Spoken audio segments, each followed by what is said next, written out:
What's going on, guys? My name is Joe Graves, and this is Mastering Business Growth. Running a business can either be amazing or an absolute nightmare. So on this show, I speak with people who are killing it in business, and I find out what it really takes to succeed. If you think you'd be a good guest, then drop me an email at joe@innersound.media. Enjoy the episode.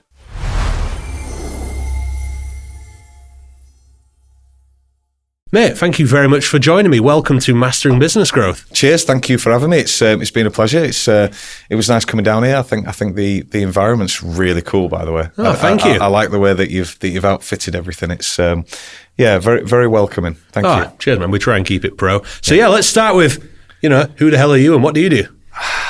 I genuinely don't know.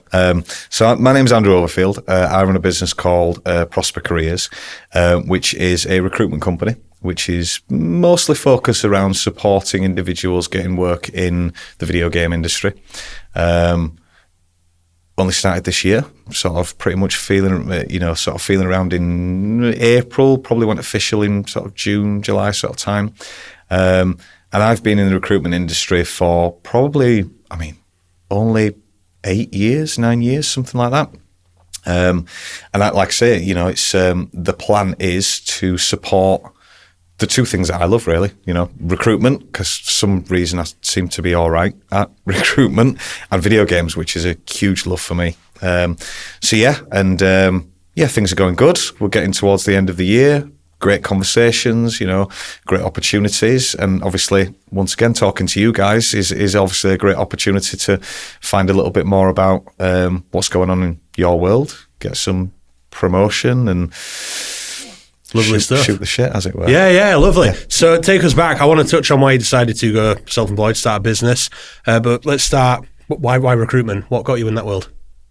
I fell into it. Really? Like 99.9% of everybody that you find in the recruitment world, I fell into it. Are there qualifications or training you can do, like kind of formal training, or is it really very much hey, you want to make some money, get into recruitment?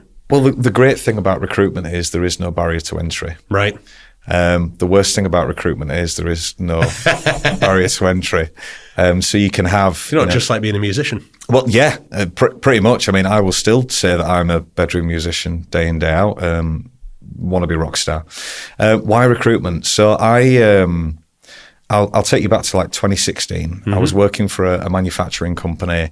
We made conveyor belts of all things. And I was like, this isn't for me. I was, wasting an hour and a half, each way, driving to work and this, that and the other. The job wasn't sold to me great. And I went via an agency, by the way. An agency found me the job. Wasn't having a great time there. And I did like what a lot of people do sometimes. Bear in mind, I had no experience of recruitment apart from hiring my own staff. I shotgun fired my CV out everywhere, this and the other. And eventually got the phone call from Reed. It's for their talent solutions arm, saying, hey, do you want to come and have a chat with us about managing one of our teams? And at first I was like, no, I'm not interested, simply because I'd been really bitten by this other recruitment company that had sold me a bit of a pup moving into this other job. But anyway, we had a conversation, and even though I had no recruitment experience at all, I think that they wanted someone that knew how to manage a young, sort of, fresh, immature team. There were a lot of youngsters within the team, but not necessarily understand the recruitment arm of things. They wanted someone to have a different perspective. And I met this guy, Dave Dannett, and he's been like a mentor, best friend, like such a great guy. And I think he must have seen something in me. Either that, or I just turned up to the interview one time and there was no one else there. What do you think these qualities were that you saw in you? It's quite interesting because Noble, brave. Good looking, charming. No, I turned up for the interview in Manchester at their King Street office, I think it was. And there was another guy interviewing at the same time. And I think he was an hour late and I was an hour early. So they're like, oh, we'll just interview you both together. And when we were in the interview, we were both in the room together at this boardroom table with my head of talent delivery and my director. And they were asking us a bunch of questions, and they says, okay, well, we're gonna give you a task now. And the task is we're going to go out of the room and want you both to discuss between you what you would do in two situations. One is a situation if you're going into a recruitment company and you don't know anything about the business, you don't know anything about the staff, you don't know anything, he's completely fresh. And one was if you go into an already established team, and one is if you were building your own recruitment team. So me and this guy, we sat chatting, and I came out with some good ideas, and he had some really, really good ideas. And then when the interviewers came back in, this guy just shut up. He just went quiet, and they were you've been trained for one specific thing. Yeah, I don't know, but they were directing questions at us, and this guy was like, Andrew, you had some good suggestions about this. So either it was maybe an extrovert personality, because I'm quite an extrovert person, maybe a bit of ego thrown in there, but I ended up taking charge of the conversation, and then we shook hands, thank you very much, bye-bye, this, that and the other. I've got enough money to pay for parking. Oh God, we'll see. Anyway, finally gets home, and then I got a further conversation, said, do you want to come back for a second interview in the Leeds office? I remember that to this day. I walked in, and the guy, David, was like, come in, we'll go into this meeting room. I'm like, right. He said, look, we like you, but I just want to show you the system to make sure that you understand it and you're not an idiot.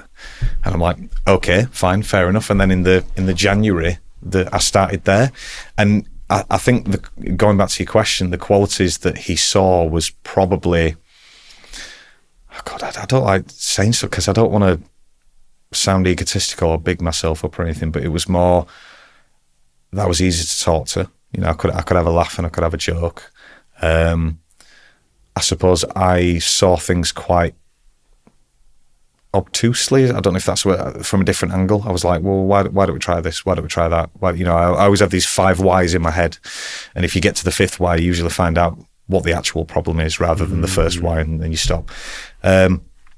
Maybe we just got along. I'm not quite sure, but he saw something in me, and I started then, and that was looking after a small team in Leeds. That was managing at the time the contingent workforce recruitment strategy for Lloyds Banking Group. And I was like, at the time, I didn't realise, so what, job's a job, that kind of thing. I've got a little bit of a salary increase. And I didn't even know that I could earn any bonus until like 3 weeks after I started. He ended up telling me one day, he says, oh, you've got your bonus. I'm like, bonus? Yeah.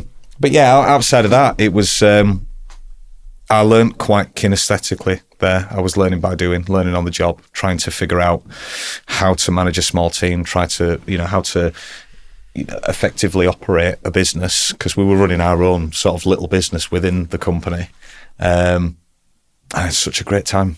There. It was such a laugh. Made lots of friends, had lots of successes. And I think that definitely provided me the stepping stone to be able to move on further in my career.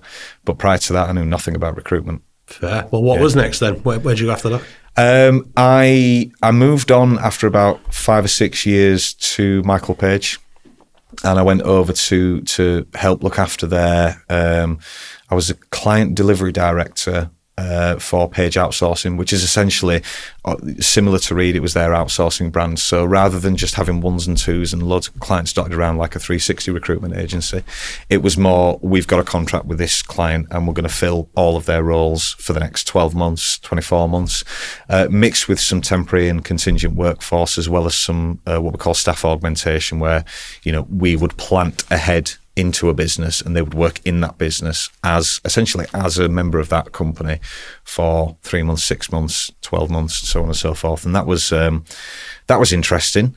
Did that for 18 months, couple of years, something like that. And I only ended up moving because I got a call one day from Randstad saying, do you want to come over and join us?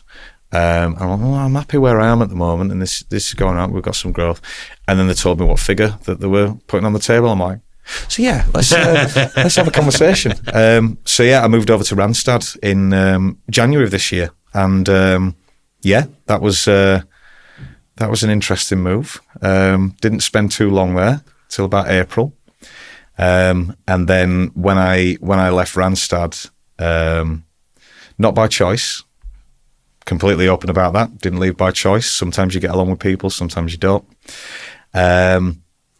I decided, like any self-respecting individual would do when they've just lost their job and they've got no money in the bank, I went on holiday. And And the wife wanted to go see my father-in-law, who was travelling around the south of France at the time. He's got himself an RV. He's got nothing else to do with his time. He's like, yeah, I'm going to go travel, this and the other. And I says, okay, we'll go down south of France. And the compromise as to why we don't fly is because I don't want to fly down there. She does because it's quicker. So she's like, okay, we'll drive down. We've got to make a stop on the way first. What's the stop? Disneyland. It's not just like nipping off and grabbing a croissant on the road or something like that. So we did. It was lovely. We had such a great time. And as we were down there, sat on a beach doing nothing, thinking about the future, thinking about, in fact, I even did like a LinkedIn post about how I think I want to be considered in whatever industry I go in, someone who gives a crap, someone that cares type thing. And a couple of old friends of mine were talking about it online and sending me messages because they were facing redundancy from their companies that they're working for in video game audio, which is way back when I used to attempt to get into and mentor people and work alongside many professionals in the audio industry for video games. And they were like, mate, can you help me out? Can you have a look at my CV? Can you give me some interview prep and this, that and the other? And I'm like, guys, I've literally just lost my job, but when I get home, let's have a call, because the talent acquisition market's awful at the moment, so I'm not going to find a job anytime soon. So I'll give them a call, and the wife was just sat next to me. She went, why don't you do it yourself? What do you mean? She went, well, you've spent years now doing some hard work for many other people, making a lot of other people a lot more money. Why don't you do it yourself and be fully responsible for it? Like, you know recruitment, and you know video games, you know that market very well. Why don't you do it yourself? I'm like, really? She's like, yeah. I'm like, you going to support me? It's like, yeah. So since then, every conversation we have, I'm like, darling, do you still support me? Yeah. It's a long day, So that is the whistle-stop tour of sort of my journey to where we are. And I feel like I'm talking far too much. No, that's the whole point. I'm asking you stuff. I want to know what you're doing, what you've done, the whole journey. Yeah. So tell me, what's the difference then? You started up on your own. What skills have you learned that are immediately applicable, and what have you had to learn along the way? Wow. Good question. Have you noticed a lot of people in interviews say that? They say, good question, when they're trying to think about what the answer is. Yeah. That's a really good compliments question. Me whilst you think of an answer. You're very handsome today. Yeah, it's a great question. God, you look good. Yeah, great question. Yeah, smells lovely in here. Resilience is, I won't say it's something I've learned, but something I've really had to embrace. I've always been quite a resilient person ever since I was 12, 13 years old. But you need an insurmountable amount of resilience if you want to run any business by yourself, because regardless of whether you are a freelance, film composer, whether you are a labourer, but if you are running your own business, you are going to come across challenges that you didn't expect to face. Least of all, you have to make money. Yeah. There is no opportunity to not. Uh-huh. You simply have to. And that's again, this is why I like talking about business development, which we'll get onto. I'm curious how you approach that. But this is the thing I find most interesting. I heard recently, it's a classic one, sales solves everything, which it does. Any problem you have in a business within reason. If you've got enough money, you can buy it away, it's gone. So the question really is, how do you then develop that business? Yeah, that's it's a tough old world at the moment in time, and I've spoke to a number of other individuals that are in a similar sort of situation as me. They set up their own recruitment business, specifically in video games, or have become sort of entrepreneurial over the course of the last 12 months. And I laugh and joke about it because it's probably the worst possible time in the last 2 decades to one, set up a recruitment company, and two, set up a recruitment company in video games, given the amount of redundancies that's been going on. And it's a very tough time because you've got, 13.5, 14, maybe even more thousand people that have been laid off, let go because of various different studios closing, publishing funds being withdrawn, games being cancelled, acquisition, that always leads to redundancies in some way, shape or form. So there's very much a bit of a dark cloud over the industry at the moment in time. There's the people that have been laid off that are frustrated, they're angry, they're sad. as well as trying to speak to studios that are very much, we don't know what's going to happen next week, let alone next year type thing. But the good thing is like any other market that we've had over the course of the last God knows how many years, there will be correction. Exactly. I was going to ask. Like, obviously, you've been in it long enough to know that things come and go. So in some ways, kind of like when stocks crash, is this the right time to get into it? Realistically, plant your seeds now. And then when it comes back, you're the one that's well connected. I think, and it really depends what industry you're trying to get into. But what we've got is we hit 2020 and the pandemic happened. Like hugely awful period of time for a huge portion of the world. Unless you were living under a rock in Zimbabwe or something like that, you were affected by the pandemic, whether that be directly or indirectly.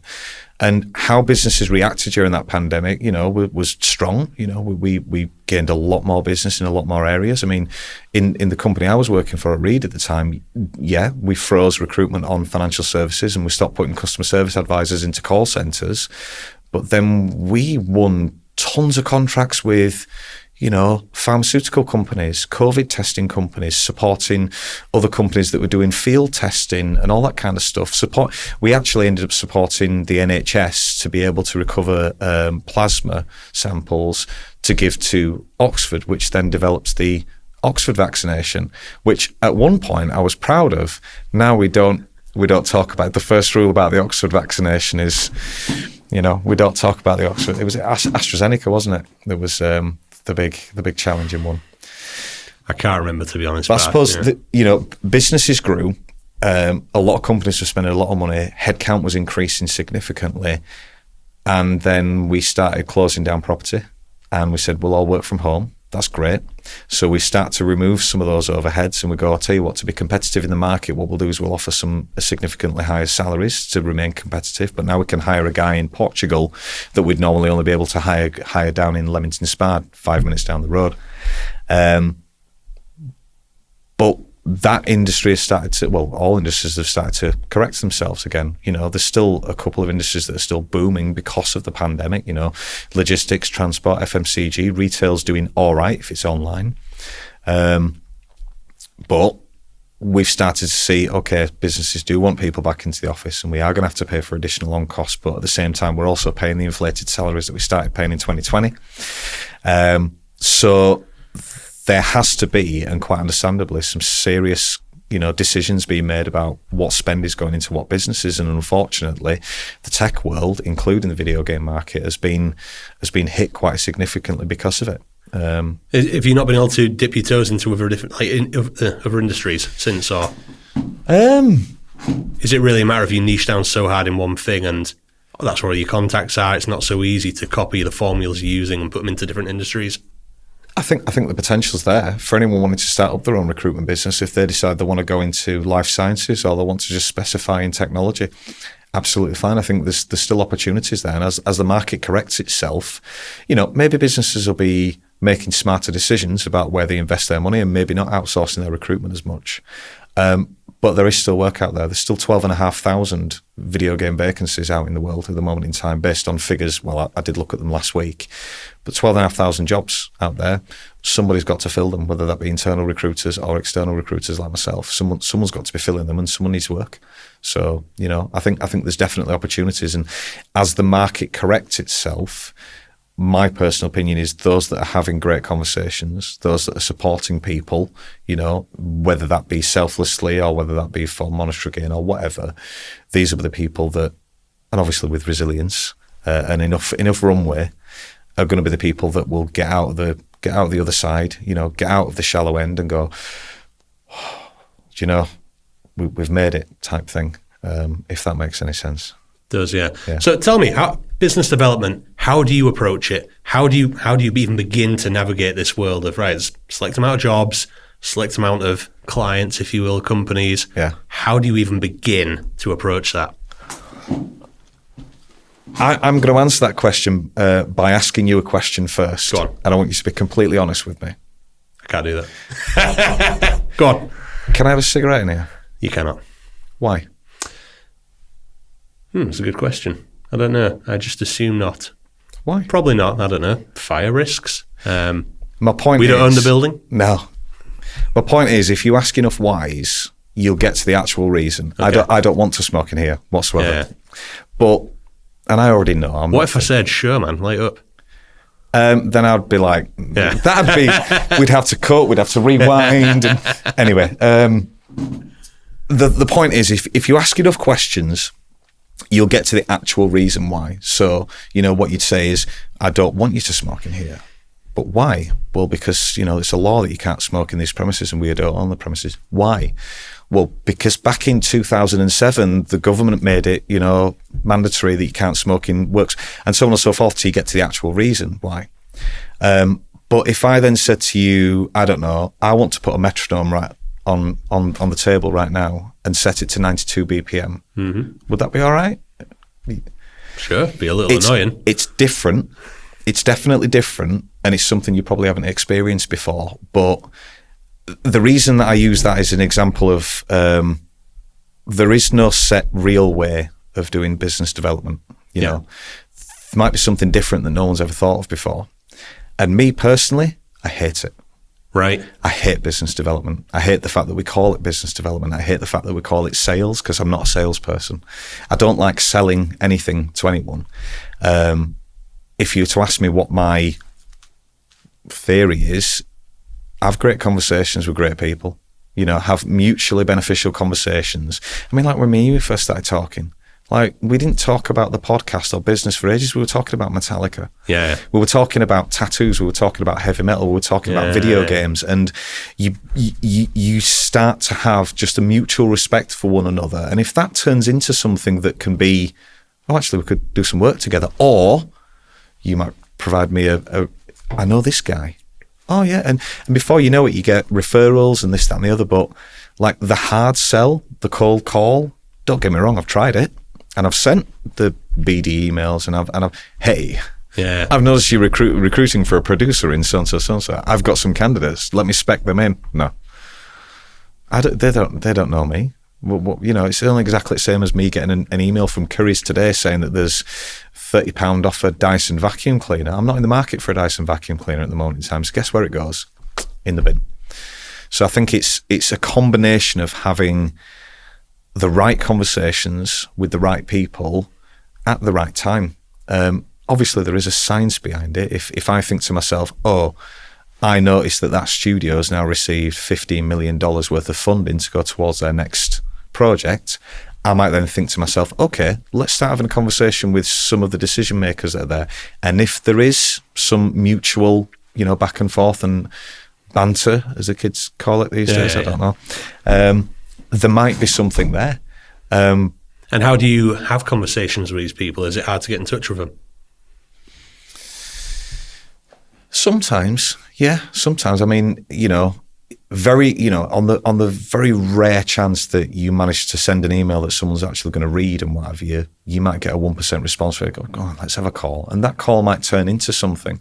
But the best relationships that I've developed have been in person or over the phone, or at a networking event where you don't even tell people what you do. I'm not here as a recruiter. I'm here to have a good time, And I'll give you an example of networking to generate business development or generate new business. I was recruiting for a role not long ago, and I ended up interviewing a candidate. The candidate was unfortunately unsuccessful, but we ended up having a good banter, and me and her have spoke for a number of times now.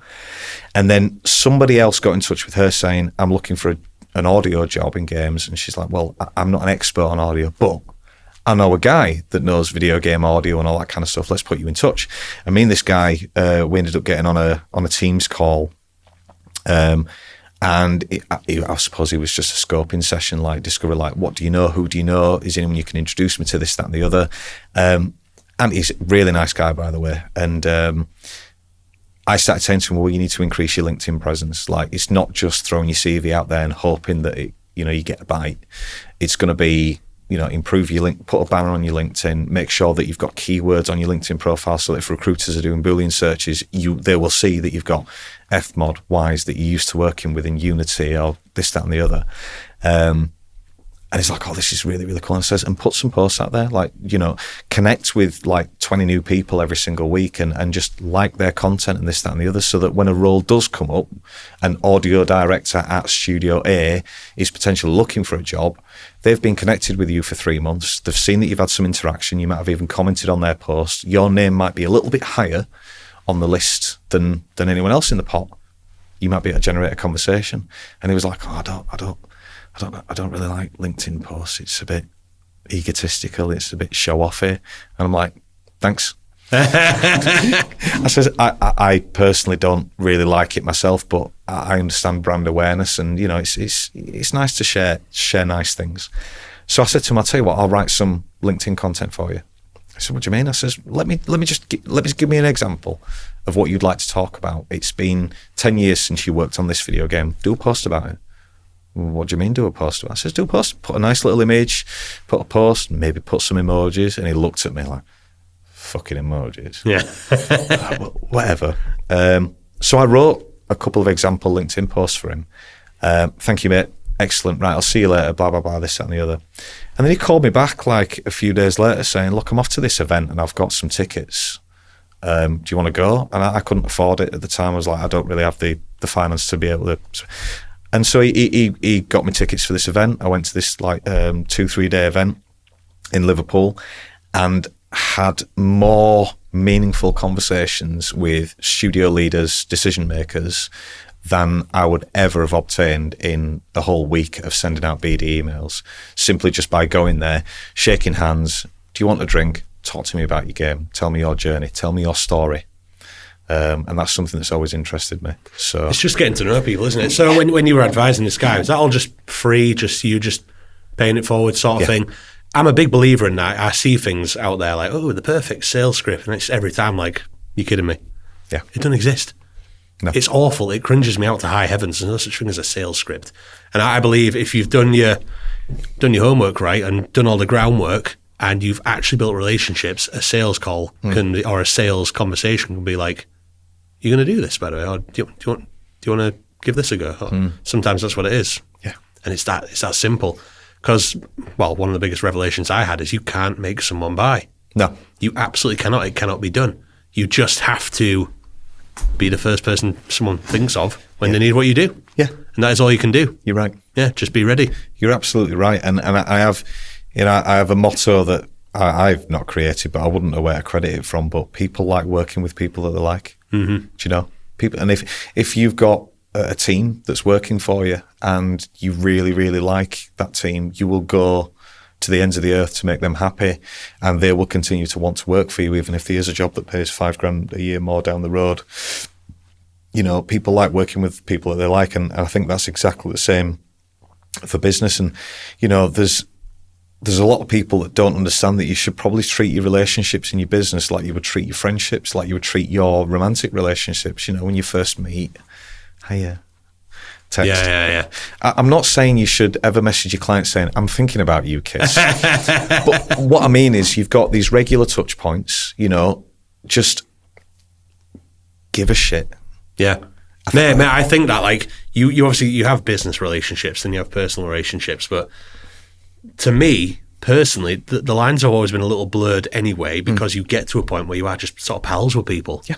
And it should feel that way, I think. And there was a time, so obviously, as you know, we worked in music for years. We did that for 10 years plus before. And that's what it was all like. It was all, dude, this, bro, that. Yeah. Oh, call me, text me, whatever. And very rarely was anything ever an email. Yeah. And then when we came across and started doing the B2B kind of things, and people were like, you know, it was more emails, more like, right, it's 5 o'clock, no one's going to reply to me now. Yeah. You know, things like that. That was not a thing before. But then we went a little more down that route.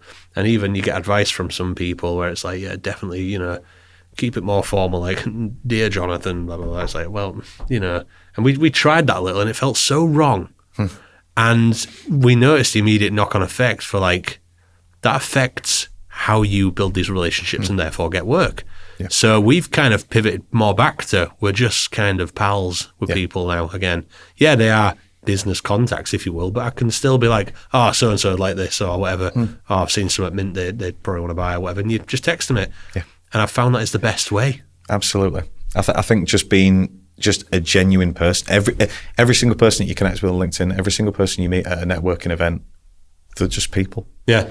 And every person's got likes, dislikes, you know, they've got their own Netflix watch history, you know, they've got their own musical tastes. Everybody is just a person, and people like connecting with people that have got similar interests. And this is the thing, like, yes, you could send a formal email. Yeah. Hello, Jonathan. I'd be interested in providing services to you, blah, blah, blah. I'm working with 3 other studios in the area that are also, you know, recruiting. I've got some additional candidates. And you'd be like, no. And there's nothing wrong with being told no. Yeah. If somebody doesn't like you, for whatever reason, either it's your pitch, either it's your services, it's your cost, it's the way you dress, it's the fact that you've got awesome boots, whatever. People might not want to work with me because I'm a bit extrovert and I'm a bit... That's fine. I'm not going to lose sleep over it, because for the same reason, I'm not best friends with all 300 other kids that went to my high school, because personalities and, you know, wants and needs, and everyone spreads out and you do your own thing. I think there's enough business to go around without kissing ass. Oh, yeah. You know, it's, well, maybe not at the moment, but either way, it's, I think it's important to remember that you don't have to work with everybody. Just work with people you like. And generally, you know, your network will expand from there.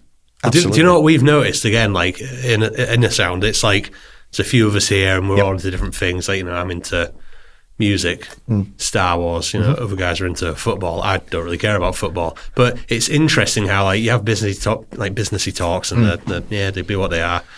If they're really on, whatever, there's not really any chemistry there. And then as soon as it's like, oh my God, is that Boba Fett on your arm? Yeah. It's all of a sudden then, you're pals all of a sudden. Yeah.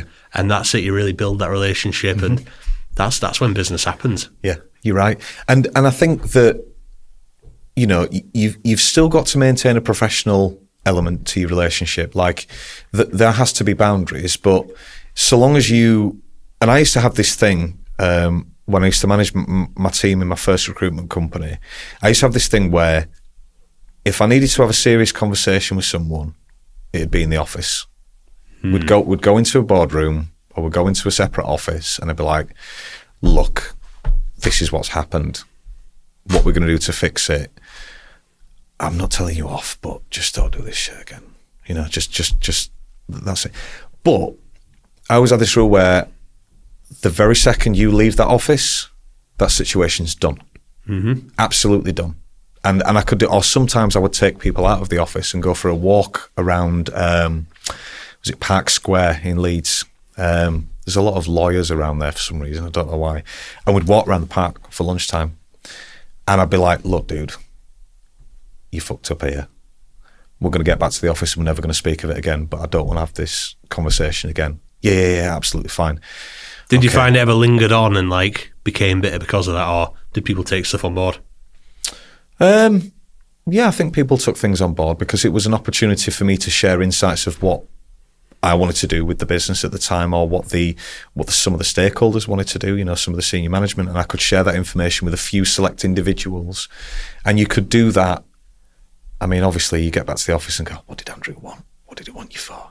And you know that information is going to spread out.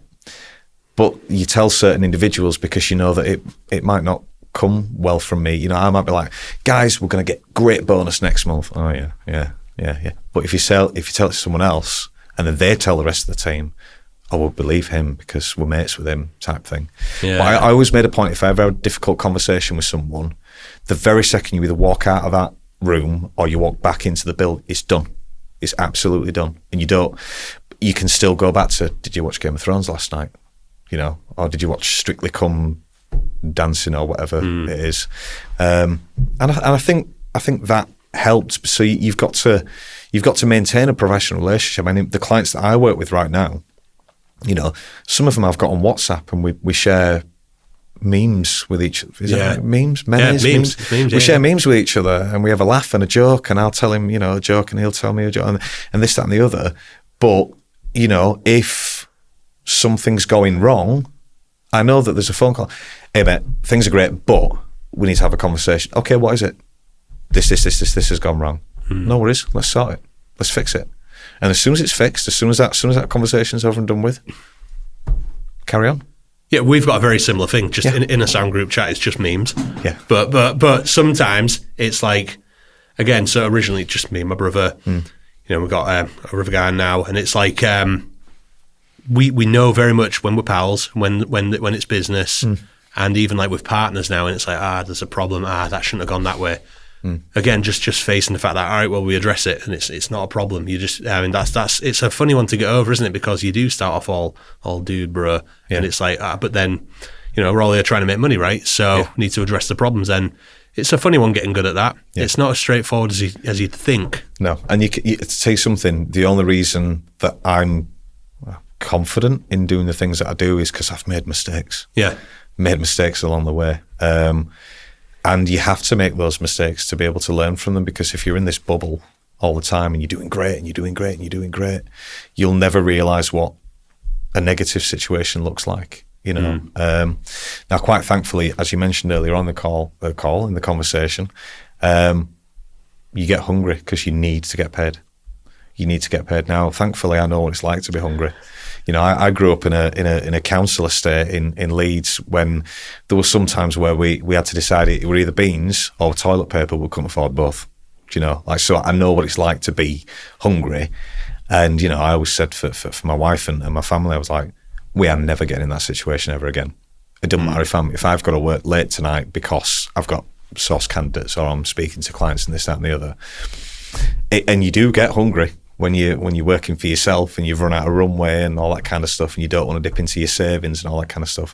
You absolutely do. And, for people that are interested in running their own company these days, you need to set yourself some really, really harsh expectations, because LinkedIn will tell you that running your own company is great. And I'm on a private jet, or I've got a lease car that I can't afford. It's probably a Range Rover Evoque or something, It can give you some of the highest highs, to be fair. Yeah, it can. And it's, it can be very distracting for people that are wanting to be an entrepreneur to see how other entrepreneurs are living and what have you. But what they don't see in the background is you in your office on your own at 11 o'clock at night, still trying hard while your daughter's in bed, while your wife's in bed, while you have not spent any time with them in the last 2 weeks, or like I've not had a day off since 8th of September at the moment, where there's been nothing in my diary, because you've got to put the groundwork in, you've got to put the effort in, and you've got to have challenging conversations about money and whether or not you have a second car or not, or whether you've got to. I fired a window cleaner because we don't need a window cleaner. I'll do it myself, just because I want to, reduce what our overall costs are at the moment in time, because it is a challenging market. But you don't see that when you look on LinkedIn.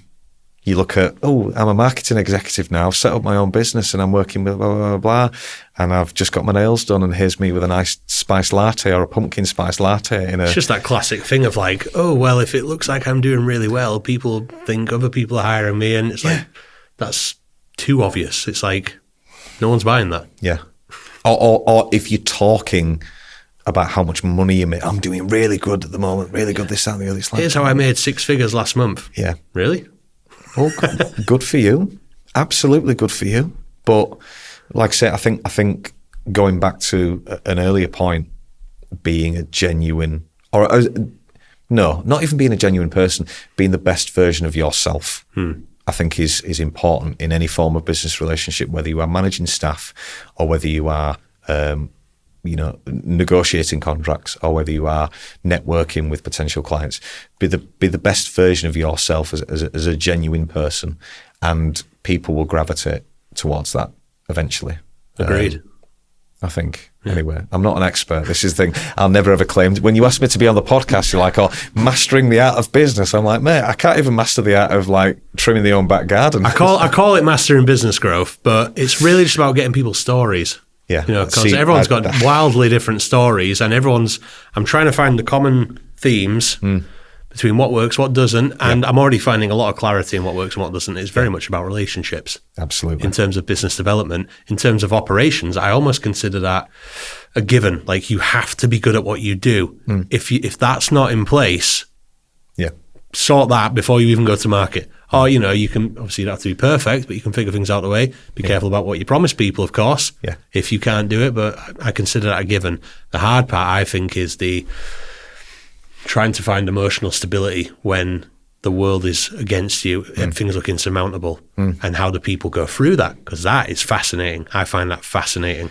It's interesting you said the word storytelling, because I think that's hugely important for me. And I've spoke to hundreds and hundreds of candidates over the course of the last sort of 6-8 months. Some of them have just been, let's give you some advice, let's work through your CV. Some of them I've interviewed, some of them I've put into jobs. And for the people that say, I don't know how, you know, like, if I'm networking, how do I network with people and this, that and the other? And I'm like, you know you better than anyone else in the world. There's no one that knows you better than you. You know, you might say, oh, my wife knows me better. No, she don't. Only you know your journey, your innermost thoughts, the story that you have the chapters that you've endured over your life. So you're the best person to tell your story. So if you're ever networking with someone and you don't know what to say, because, hi, I'm Andrew, business card. I do audio, Innersound, jazz hands. Like, some people, and especially within the industry I work in, you know, there's a lot of gamers that have become programmers, artists, developers that, you know, might be used to being quite alone, quite introverted, and not being as loud and proud as, you know, someone like me who's still a guitarist, frontman of a band. I like the attention, of course I do. But if you don't know how to sell yourself to someone, ask them what their story is. I'd say, Joe, it's nice to meet you. I quite like your tattoos. What's the story behind those? You might not want to tell me. It might be something quite personal for you, but it's opening up a conversation, and you might come back to me with some arbitrary, oh, well, I went into a tattoo shop and I like the look of that and this, that and the other. But then you might turn around and say, well, what's your story? You won't even ask me what I do for a living yet, but you might say, what's your story? And I'll go, I know my story. You know, I was raised by X, Y, and Z. I did this and I did that and I did this, and before you know it, I got on the train. It was delayed. We stopped in Wigan. I was sat for an hour and a half, and finally I got to this event and I met you. But whatever, like, you know how to tell your own story. And I think practicing talking about your own story is quite important as well. You know, I think it's how you bond. It's how you connect with people. It is. And some people might not have the innate ability to be able to engage someone in conversation or change the inflections in their voice to make it sound engaging. Well, do you know what? Networking in general. Yeah. Because I'd never even really, of course I'd heard of it, but it's not something I considered until we started doing B2B things. And all of a sudden it's like, right, that's apparently what everyone does. What is it? And then I guess it implies there's certain rules and things you should do and shouldn't do. And I've been to a handful of networking events. I think I could count on one hand how many I've been to. And it's really one of them things, you know, like fish out of water sort of thing. What do I say? Who do I say it to? I've heard about people do pitches or something like, what's this? What's that? And it makes no sense to me. I deeply don't enjoy them. Because of that, it's almost like an expectation. But I guess if you just remove it from the word itself, networking, it's just trying to make some pals, really. That's it. That's all it is. Yeah. Just trying to make friends. I mean, I've always had good conversations with people, and I've always, you know, and people have, my old boss used to say, Andrew, you like Marmite. People either love you or they hate you. And when I first heard that, at first I thought it was like a bit of a derogatory term. I thought, oh, I don't want people to hate me. But then I thought, well, I don't like Marmite. But I'm one of millions of people that don't. But I'm also, you know, not one of millions of people that do. So people either like you or don't. And you know, sometimes you are going to get along with people. Sometimes you're not going to get along with people. And that's absolutely fine. But the thing I learned about networking was, I mean, I went to a video game audio event called Game Music Connect in 2012 or 2013. Didn't know anything about it, didn't know anyone going down, but I thought, I want to make it. I want to make it as a composer in video games. I want to write music for some amazing stuff inspired by Final Fantasy games and Metal Gear Solid games that I've played throughout my childhood. So I just went down, paid £100, like all my savings into getting a hotel, got down there, just talked to people, just randomly walked up to a bunch of people, listened in on their conversation. Oh, hi, yeah, blah, blah, blah. But before you know it, some of these people that are in these little groups talking are influential characters or the famous composers or this, that and the other. And then before you know it, you find the event organizer, well, there was John Broomall and James Hannigan, and I remember saying to John after the end of the first Game Music Connect, I said to him, John, me and my friend Sam Hughes at this time, we'd love to really help out. Like, if there's anything we can do to support Game Music Connect, whether it comes back next year or, anything, we'd love to interview you for our magazine that we're working on at the moment in time. And he went, actually, yeah, there is something you could really, really help us out with. I was like, what is this? We've got some stands over there that they need taking down. Could you, because we're getting kicked out in 10 minutes. And do you know what? We did. Straight away for him. We did it straight away. Oh, cheers, lads. We're reliable. Next year, we're involved a little bit more. The year after, we're involved a little. And before you know it, you've made friends just by saying, yeah, I'll do it. Yeah. I'll be your friend. And by the way, I did speak to John recently, and he's like, I'm really sorry that I asked you to just take down some stands. I'm like, no, it was great, because it obviously humbled us a little bit. Like, someone's got to do the grunt work, and you've got to start and do the grunt work before you can, I suppose, develop that element of your career type thing. And it's first steps in. I've actually got two little stories there.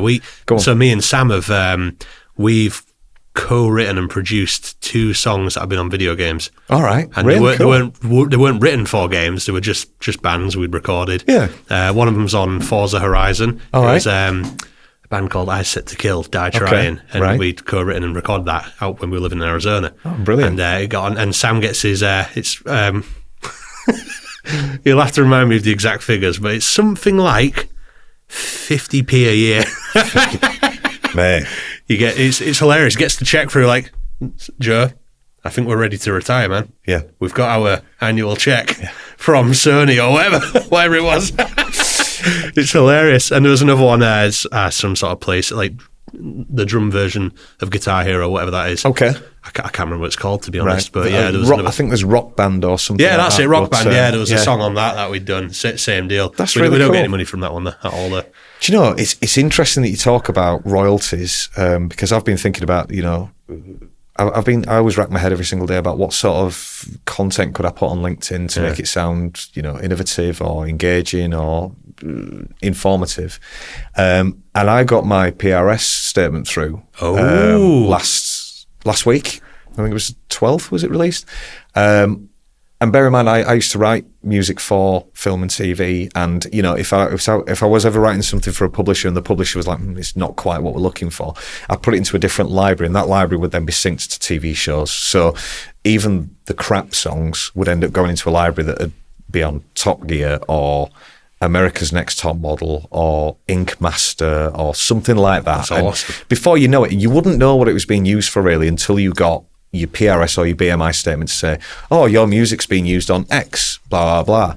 And when I first started doing that and put some real effort in for the first couple of years, wasn't amazing, but I'd be getting like 4-figure payouts, like every 3 months, 4 months or whatever from PRS. I was like, nice. This is good.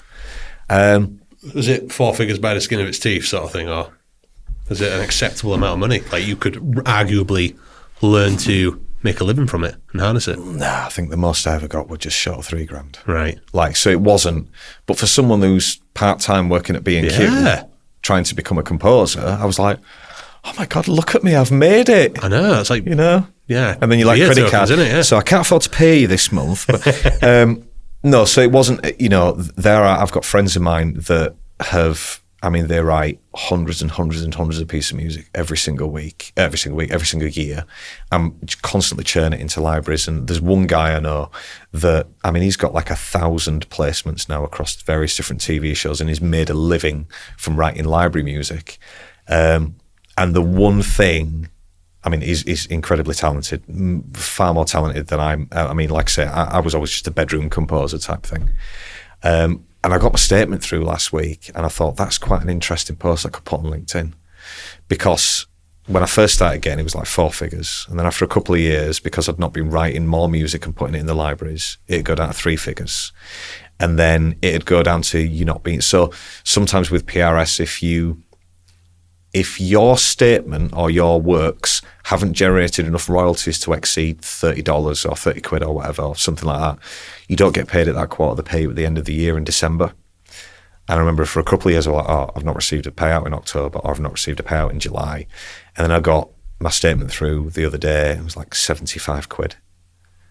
And I just thought, if I'd have remained consistent and constantly, not just put in the 50 tracks or whatever that I put into, the publisher at the time, but done 50 a year or 50 every 4 months, that there's an element of consistency there.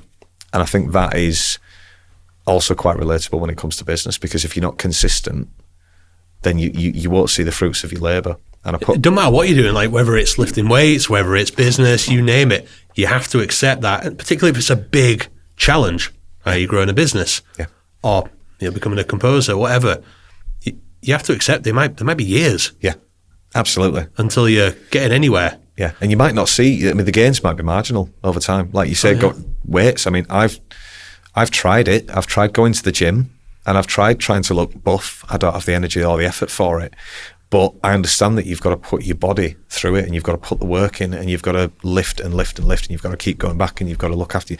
And it's exactly the same with running your business. So if part of your business is we need to consistently keep a record of every conversation that we're having with every client, and then one day you go, I'm a bit busy today. Tell you what, I'll fill my Excel spreadsheet in tomorrow. I'll fill my CRM in tomorrow, and then you get busy tomorrow. I'll do it on Saturday. I've got a day off, and then on Saturday you realise the car's broken down. You've got to do that, and before you know it, you've put it off, and you've put it off, and you've put it off, and you're like, shit, I've not updated it in 4 weeks, 5 weeks, 6 weeks, and these might be key contacts that you need to go back to.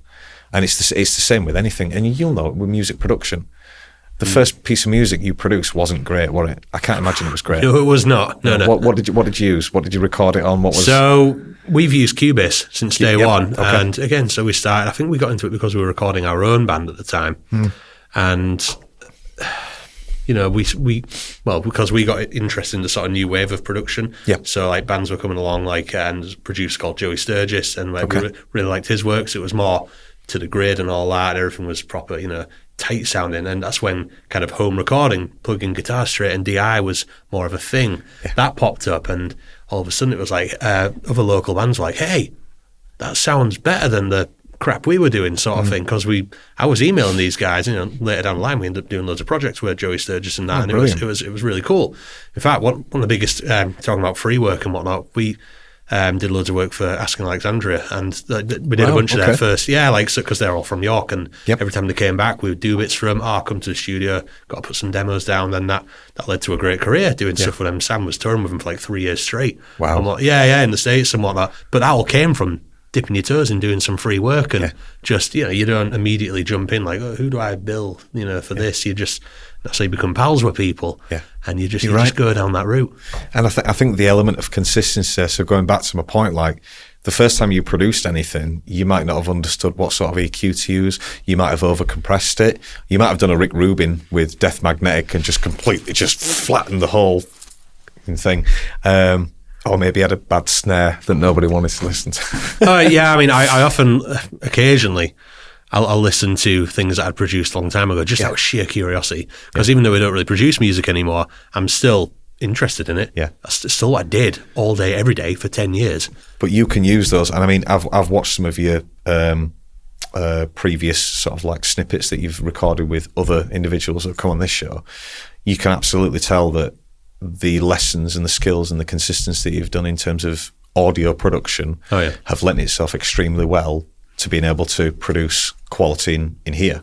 So consistency is absolutely the key whenever it's you are running your own business or doing anything, because otherwise you're going to get a PRS statement next month for 70 quid. Do you know? Yeah, I couldn't agree more. I'll tell you what, I want to ask you a bit about the operation. So like, what does it look like for people when they work with you?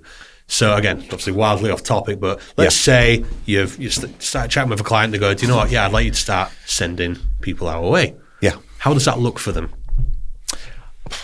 It really depends. I mean, because what you've got in the recruitment world is you are essentially providing a service to a company that's already got, in most cases, they've already got their own internal recruitment arm. And they've got their own ATS, they've got their own applicant tracking system where, an application goes in and it's filtered through a particular journey. They've already got a set of interview stages that they need a candidate to go through and this, that and the other.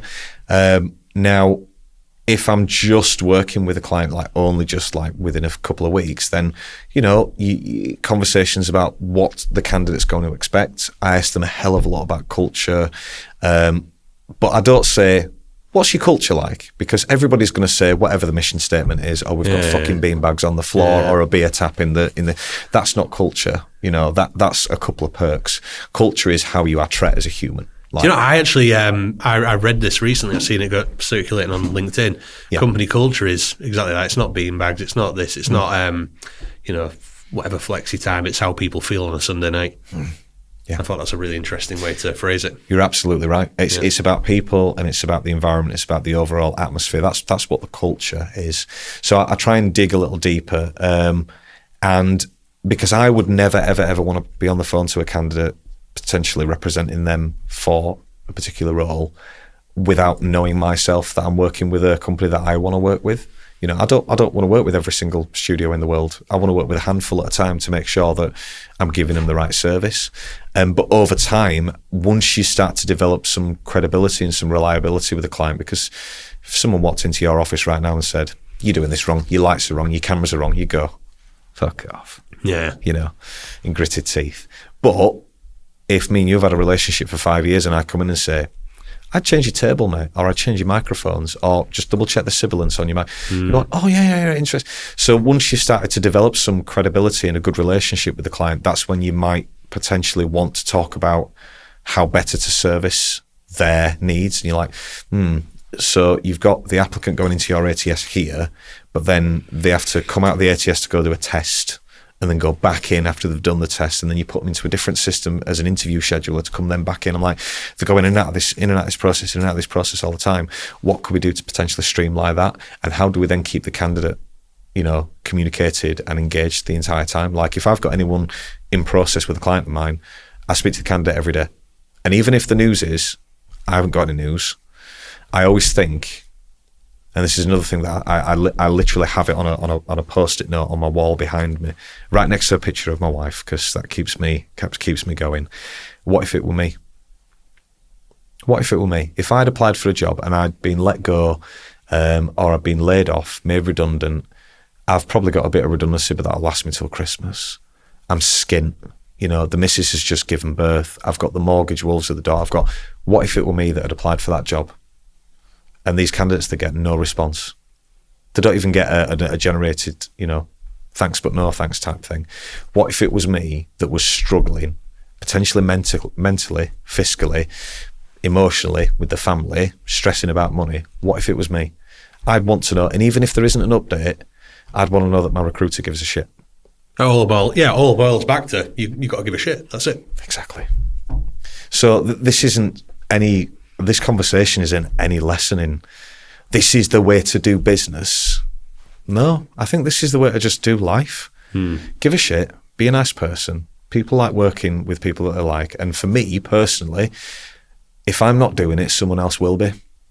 So that's why I work hard, because I think someone else will be doing a different job, or someone else will be doing the same job. Here at the end of the lesson. I'll tell you what, let's end it on a high. What's the future looking like for you? What are the plans? Plans? Yeah. God. Paying mortgage next month would be really, really nice.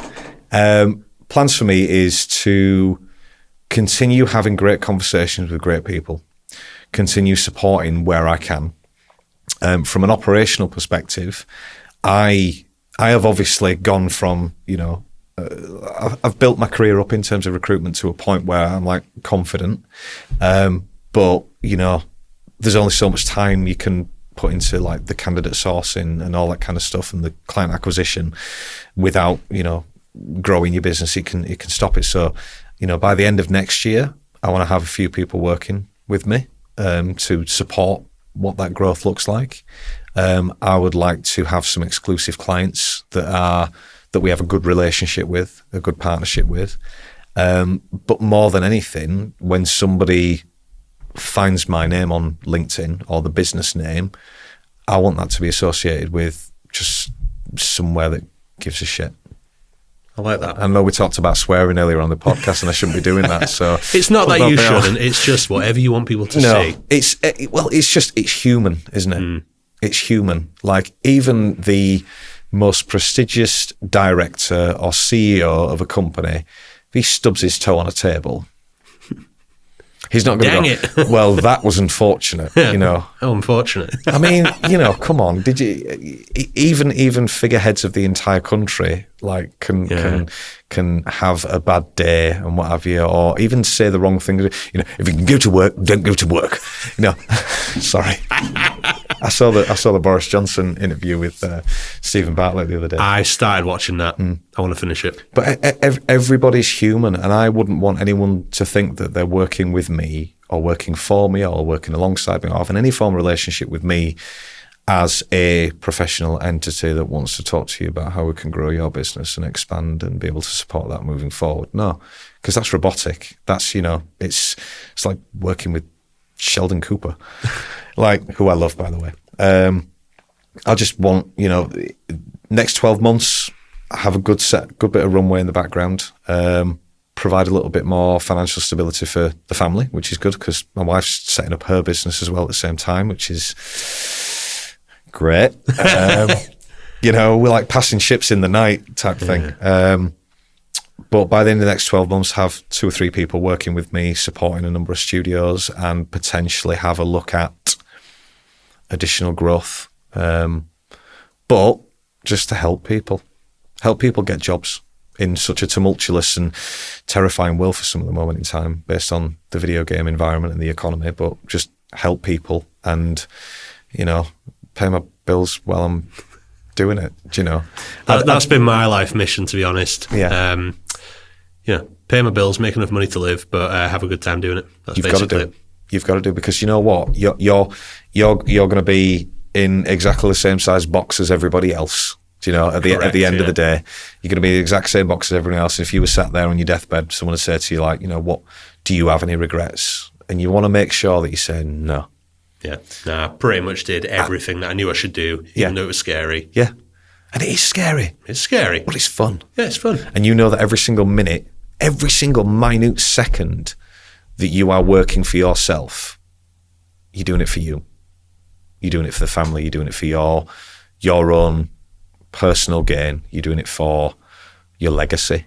You're not doing it to line the pockets of somebody else that probably thinks of you as more of the number rather than Joe the person. Do you know? And I think that's, you know, it's interesting. It's so that's what the future looks like. It's, you've got to be adaptable, like I'm trying to be at the moment in time, but positive, remain positive, resilient.